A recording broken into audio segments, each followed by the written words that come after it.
जैसा कि हम आपसे वादा किए थे कि आपके लिए हम यूरोप में राष्ट्रवाद के ये जो चैप्टर फिनिश होगा तो आपके लिए हम आंसर और क्वेश्चन लेकर आएंगे ऑब्जेक्टिव का, जो बहुत इम्पोर्टेंट होगा। तो और जैसा कि आपको पता है कि आपका ये चैप्टर यूरोप में राष्ट्रवाद का सभी प्रमुख प्रश्न क्या हुआ है, समाप्त हो गया है बच्चा लोग। तो आपके लिए हम लाएँ, आप लोग के लिए, आपके लिए हाजिर है यूरोप में राष्ट्रवाद का चैप्टर 1 का ऑब्जेक्टिव। तो चलिए शुरू करते हैं बच्चा लोग, समय बर्बाद किए बिना। तो देखिए आपके सामने पहला प्रश्न है, इटली और जर्मनी वर्तमान में किस महादेश के अंतर्गत आते हैं। तो आपको बताना है कि आपको बताए थे कि इटली और जर्मनी का एकीकरण बताए थे, ठीक है। तो आपको बताना है कि इटली और जर्मनी किस महादेश के अंतर्गत आते हैं। इसके लिए हम आपको देते हैं 5 सेकंड। तो चलिए बच्चा लोग, आपका समय शुरू होता है अब। चलिए, उम्मीद है कि आपने इन 5 सेकंड में आंसर दे दिया होगा। तो चलिए आपको हम इसका आंसर बता देते हैं। आपका आंसर क्या होगा, यूरोप। इसका आंसर क्या होगा, यूरोप। यानी यूरोप, इटली और जर्मनी किस महादेश के अंतर्गत आते हैं बच्चा लोग, यूरोप के अंतर्गत आते हैं। चलिए अब हम अगला क्वेश्चन देखते हैं। सेकंड क्वेश्चन है बच्चा लोग, फ्रांस में किस शासन वंश की पुनः स्थापना वियना कांग्रेस के द्वारा की गई थी। तो बच्चा लोग आपको जवाब देना है, फ्रांस में किस शासन वंश की पुनः स्थापना वियना कांग्रेस के द्वारा की गई थी। तो जल्दी से जवाब दीजिए बच्चा लोग। आपको पता है कि वियना कांग्रेस कब हुआ था, ठीक है। वाटरलू के युद्ध के बाद वियना कांग्रेस हुआ था, नेपोलियन बोनापार्ट की हार के बाद। तो फिर से रूढ़िवादियों का शासन आया था, ये सब चीज़ बता चुके हैं। तो चलिए शुरू होता है आपका 5 सेकंड अब। चलिए टाइमर आपका ऑन है बच्चा लोग, जवाब जल्दी दीजिए। तो ठीक है, आपका समय होता है समाप्त और आपका इसका आंसर होगा बरबू वंश, यानी बर्बन डायनेस्टी। उम्मीद है कि आप लोग सही आंसर दिए होंगे। चलिए बच्चा लोग, अब आपका तीसरा नंबर प्रश्न आपके सामने आ रहा है। तीसरा नंबर के प्रश्न में आपसे क्वेश्चन पूछ रहा है, मेजनी का संबंध किस संगठन से था। आपको बताना है बच्चा लोग, मेजनी का संबंध किस संगठन से था। तो आपको बताए थे, मेजनी के बारे में भी पढ़ाए थे। आप अगर वीडियो सही से देखे हैं, रिवीजन किए हैं, तो आपको इसका आंसर पता होगा। तो चलिए आपका 5 सेकंड शुरू होता है अब। तो चलिए, उम्मीद है कि बच्चा लोग आप लोग आंसर दिए होंगे। तो चलिए हम इसका आंसर बता देते हैं। मेजनी का संबंध था कार्बोनरी संगठन से। तो उम्मीद है कि आपने सही आंसर दिया है। चलिए अब आगे हम देखते हैं प्रश्न नंबर 4। तो प्रश्न नंबर 4 में बच्चा लोग कह रहा है, इटली और जर्मनी का एकीकरण के विरुद्ध कौन था। यानी यहाँ पे आपका 4 ऑप्शन दिया हुआ है, इंग्लैंड, रूस, ऑस्ट्रिया, प्रासा। तो इसमें एक आंसर आपको सही है। आपका समय शुरू होता है अब, जवाब दीजिए बच्चा लोग। चलिए आपका समय समाप्त होता है। चलिए हम इसका आंसर बता देते हैं। तो आपको पता है कि ऑस्ट्रिया था इटली और जर्मनी का एकीकरण के विरुद्ध, क्योंकि ऑस्ट्रिया ने इटली के क्षेत्रों पर अधिकार किया हुआ था और वो नहीं चाहता था कि क्या हो, इटली का एकीकरण हो। तो आप लोग को यहाँ तक समझ में आ गया। अब चलिए 5वां नंबर देखते हैं बच्चा लोग। 5वां नंबर में क्या कर रहा है बच्चा लोग, काउंट काबूर को विक्टर एमेनुअल ने किस पद पर नियुक्त किया था। बच्चा लोग आपको बताना है, काउंट काबूर को जो प्रासा का राजा था, जो विक्टर एमेनुअल, वो किस पद पर नियुक्त किया है। सार्डिनिया पिडमोंट का राजा था विक्टर एमेनुअल, ठीक है। तो आपको बताना है कि काउंट काबूर को किस पद पर नियुक्त किया गया था। तो इसका आंसर होगा बच्चा लोग, आपका समय शुरू होता है अब। चलिए बच्चा लोग, आपने उम्मीद है कि सही जवाब दिया होगा। इसका आंसर होगा प्रधानमंत्री, ठीक है बच्चा लोग। अब देखते हैं छठा क्वेश्चन। छठा क्वेश्चन क्या कह रहा है बच्चा लोग, गैरीबाल्डी पेशे से क्या था बच्चा लोग, आपको बताना है।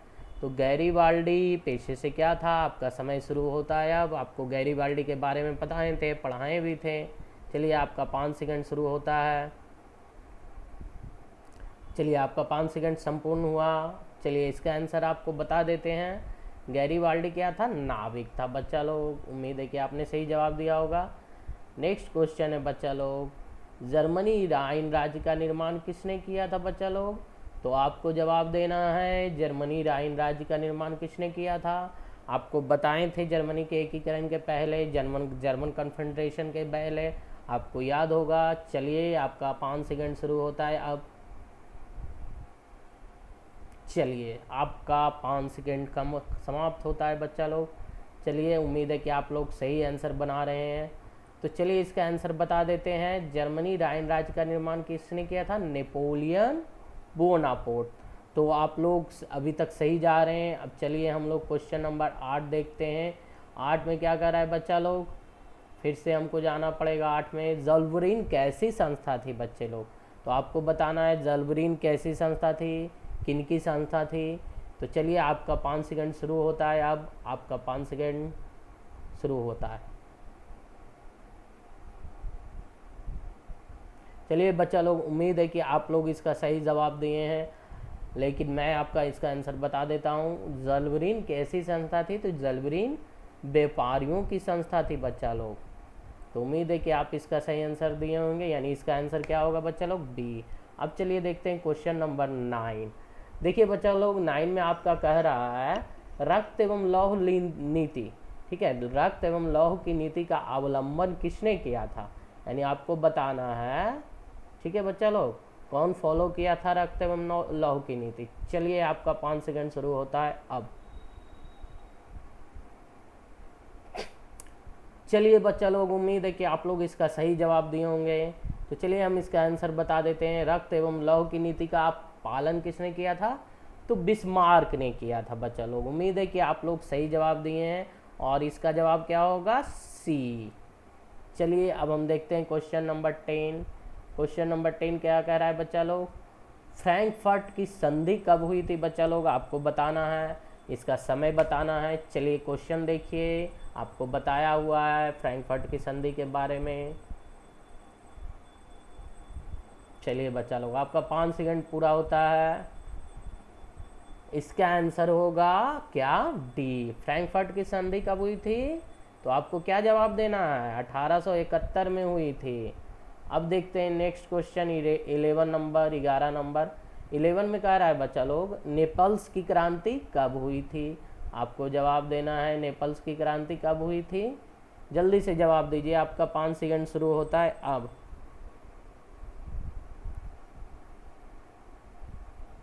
चलिए बच्चा लोग, उम्मीद है कि आप लोग सही जवाब दे रहे हैं, सही जवाब बनाते जा रहे हैं। इसका आंसर होगा बी, 1821 ईस्वी में। नेपल्स की क्रांति कब हुई थी बच्चा लोग? 1821 में। अब देखिए क्वेश्चन नंबर 12 देखिए बच्चा लोग, चार्टिस्ट आंदोलन कहाँ हुआ था? आपको जगह का नाम बताना है, तो आपको जवाब दीजिए। आपका समय शुरू होता है अब। चार्टिस्ट आंदोलन कहाँ हुआ था? 5 सेकंड आपका शुरू होता है बच्चा लोग। चलिए आपने, उम्मीद है कि सही जवाब दिया है। आंसर बता देते हैं। चार्टिस्ट आंदोलन हुआ था आपका कहाँ? इंग्लैंड में। चलिए अब क्वेश्चन नंबर 13 देखते हैं बच्चा लोग। क्वेश्चन नंबर 13 कह रहा है यूनान को स्वतंत्र राष्ट्र कब घोषित किया? तो आपको जवाब देना है यूनान को स्वतंत्र राष्ट्र कब घोषित किया था गया था बच्चा लोग। आपका समय शुरू होता है अब। चलिए आपका 5 सेकंड पूरा हुआ। उम्मीद है आप आंसर दे रहे हैं। चलिए इसका आंसर हम बता देते हैं। 1832 ईस्वी में यूनान को स्वतंत्र राष्ट्र घोषित किया गया था। चलिए अब देखते हैं क्वेश्चन नंबर 14।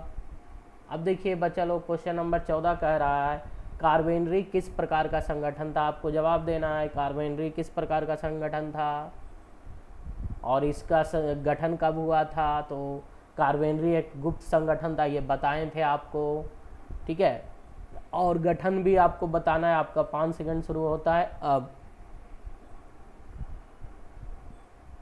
चलिए बच्चा लोग, उम्मीद है कि आप सही जवाब दे रहे हैं। आपका 5 सेकंड पूरा हुआ। इसका आंसर बता देते हैं। इसका आंसर आपका होगा 14 का सी, 1810। कार्बेनरी संगठन कब गठित हुआ था? 1810। अब देखिए नेक्स्ट क्वेश्चन आते हैं बच्चा लोग।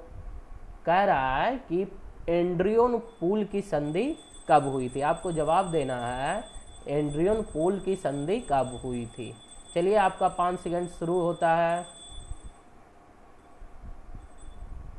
चलिए उम्मीद है कि आप लोगों ने सही जवाब दिया है। चलिए इसका आंसर हम बता देते हैं। एंड्रियन पुल की संधि बच्चा लोग 1829 में हुई थी। चलिए अब क्वेश्चन नंबर 16 देखते हैं। क्वेश्चन नंबर 16 में कह रहा है कि एंड्रियन पुल की संधि किन दो देशों के बीच में हुई थी। आपको जवाब देना है इस संधि किन दो देशों के बीच में हुई थी। आपका 5 सेकंड शुरू होता है। आपने ये 4 ऑप्शन देखा है, आपको ये चारों में से कोई एक सही है, जवाब दीजिए बच्चा लोग।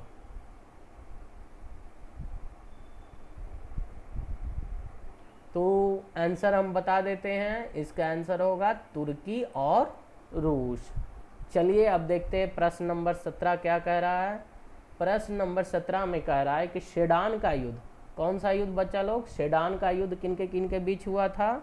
तो आपको जवाब देना है। आपका 5 सेकंड शुरू होता है अब। चलिए आपका 5 सेकंड पूरा हुआ। उम्मीद है आप लोग सही जवाब दे रहे हैं। चलिए आंसर इसका आप जान लीजिए। इसका आंसर होगा फ्रांस और प्रासा यानी सी। सेडान का युद्ध किन के बीच हुआ था। तो आपको क्या जवाब देना है, फ्रांस और प्रासा के बीच में हुआ था। चलिए अब हम आगे की ओर बढ़ते हैं। यहाँ पे एक मिस्टेक हुआ है टाइपिंग, क्वेश्चन नंबर 18 गायब है। खैर कोई बात नहीं। चलिए हम 19 ही देखते हैं। चलिए 19 का जवाब क्या होना चाहिए। तो पोलैंड के विद्रोह को किसने कुचला, यानी कौन देश पोलैंड के विद्रोह को कुचला था। आपका ऑप्शन है, ए में रूस है, बी में ब्रिटेन है, सी में ऑस्ट्रिया है, डी में फ्रांस है। तो चलिए बच्चा लोग आपका 5 सेकंड शुरू होता है। आपको एक आंसर सही है, जवाब देना है। चलिए उम्मीद है कि आप लोग सही बना रहे हैं। आप लोग प्रश्न को साथ में याद भी करते जाइए, क्योंकि ये प्रश्न आपके लिए अति महत्वपूर्ण है। जो हो सकता है कि मे भी क्या आएगा ही एग्ज़ाम में। तो इससे प्रश्न आपको इस चैप्टर से आ सकता है, 50 में ज़रूर प्रश्न लड़ेगा। तो चलिए आप इसका जवाब दीजिए। उम्मीद है कि आप लोग जवाब दे दिए। चलिए हम आंसर बता देते हैं। तो पोलैंड के विद्रोह को किसने कुचल दिया था। तो रूस ने पोलैंड के विद्रोह को क्या किया था, कुचल दिया था। यानी आंसर इसका होना चाहिए ए। आप लोग सही जवाब दे रहे हैं। चलिए अब आगे की ओर बढ़ते हैं। अब देखिए बच्चा लोग क्वेश्चन नंबर 20। क्वेश्चन नंबर 20 में है सन 1870 में फ्रांस और प्रासा के बीच कहाँ युद्ध हुआ था बच्चा लोग। तो जवाब देना है। चलिए आपका 5 सेकंड शुरू होता है अब। उम्मीद है आप लोग सही जवाब दे रहे हैं। चलिए इसका आंसर बता देते हैं। तो आपको इसका आंसर होगा सेडान। फ्रांस और प्रासा के बीच बच्चा लोग कहाँ युद्ध हुआ था, सेडान में। ठीक है, इसका आंसर क्या होगा, ए। चलिए आपका 20 क्वेश्चन समाप्त हुआ। अब प्रश्न नंबर 21 की ओर देखते हैं। प्रश्न नंबर 21 क्या कह रहा है बच्चा लोग। प्रश्न नंबर 21 कह रहा है यूरोप वासियों के लिए किस देश का साहित्य एवं ज्ञान विज्ञान प्रेरणा स्रोत रहा। जो ये आपको अगर ये बातें होंगी, याद होगी कि किस देश को यूरोप का पालना कहा जाता है, तो आप इसका आंसर दे सकते हैं बच्चा लोग। तो उम्मीद है कि आप लोग जल्दी से जवाब दीजिए। आपका 5 सेकंड होता है शुरू। चलिए बच्चा लोग आपका 5 सेकंड समाप्त हुआ। इसके आंसर हम बता देते हैं। तो यूरोप वासियों के लिए यूनान का साहित्य एवं ज्ञान विज्ञान प्रेरणा का स्रोत रहा। चलिए अब आगे की ओर बढ़ते हैं। अब देखिए 22 में क्या कह रहा है। 22 में कह रहा है युवा इटली संस्था का विकास किया।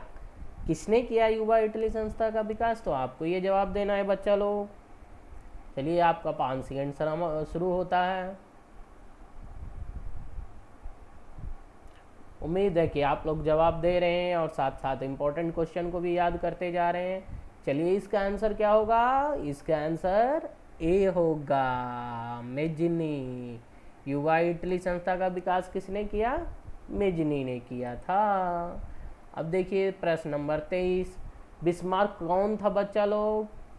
बिस्मार्क किस लिए प्रसिद्ध था, या पेशा से बिस्मार्क क्या था। आपको जवाब देना है। ए में कवि, बी में नाटककार, सी में संगीतकार, डी में कूटनीतिज्ञ। आपका 5 सेकंड शुरू होता है। चलिए आपका 5 सेकंड पूरा हो गया बच्चा लोग। तो हम बता देते हैं इसका आंसर आप मारिएगा क्या, 23 का डी, यानी बिस्मार्क कौन था, कूटनीतिज्ञ था। अब देखिए 24 का। तो पूछ रहा है कि सार्डिनिया पिडमोंट का शासक कौन था। तो अभी आपको आया था प्रश्न सार्डिनिया पिडमोंट्स के बारे में, जो हम आपको एक्सप्लेन किए थे चलिए आपका 5 सेकंड शुरू होता है। उम्मीद है कि बच्चा लोग आप लोग सही जवाब दे रहे हैं। चलिए इसका आंसर आप लोग जानिए। इसका आंसर होगा सी। सार्डिनिया पिडमोंट का शासक कौन था? तो विक्टर एमैनुअल। तो आप लोग सही जवाब दे रहे हैं। उम्मीद है आप लोग बनाते जाइए, याद भी करते जाइए।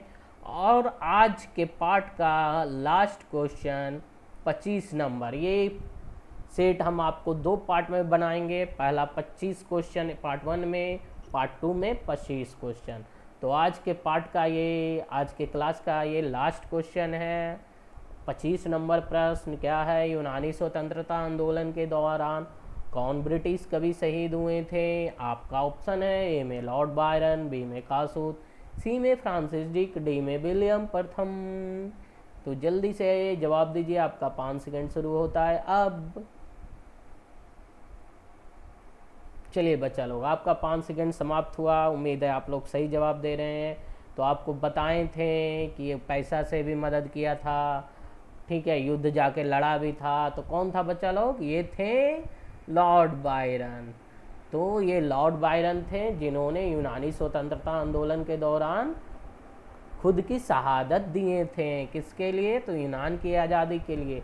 तो उम्मीद है बच्चा लोग आपको ये 25 प्रश्न जो बताए हैं, जो आपको आंसर के साथ समझाए हैं, आपको उम्मीद है कि समझ में आया होगा। और साथ ही साथ आपका ये ऑब्जेक्टिव भी एक्सप्लेन किए हैं, ऑब्जेक्टिव का आंसर भी बताए हैं। तो ये प्रश्न आपके लिए बहुत इम्पॉर्टेंट है, यानी महत्वपूर्ण है, आपको याद रखना है। चलिए अब हम लोग मिलेंगे नेक्स्ट पार्ट में। अगले पार्ट में फिर से हम इसके आगे किए पढ़ेंगे, यानी 26 से, और 26 से 50 तक हम लोग नेक्स्ट पार्ट में करेंगे। तो तब तक के लिए बाय बच्चा लोग। अपना ख्याल रखिए, अपने आसपास साफ सफाई रखिए, बड़ों का आदर कीजिए, छोटों को प्यार दीजिए, माता पिता का सेवा कीजिए, और पढ़ते रहिए, बढ़ते रहिए, और जीवन में सफलता की सीढ़ी चढ़ते रहिए। मिलते हैं बच्चा लोग नेक्स्ट क्लास में।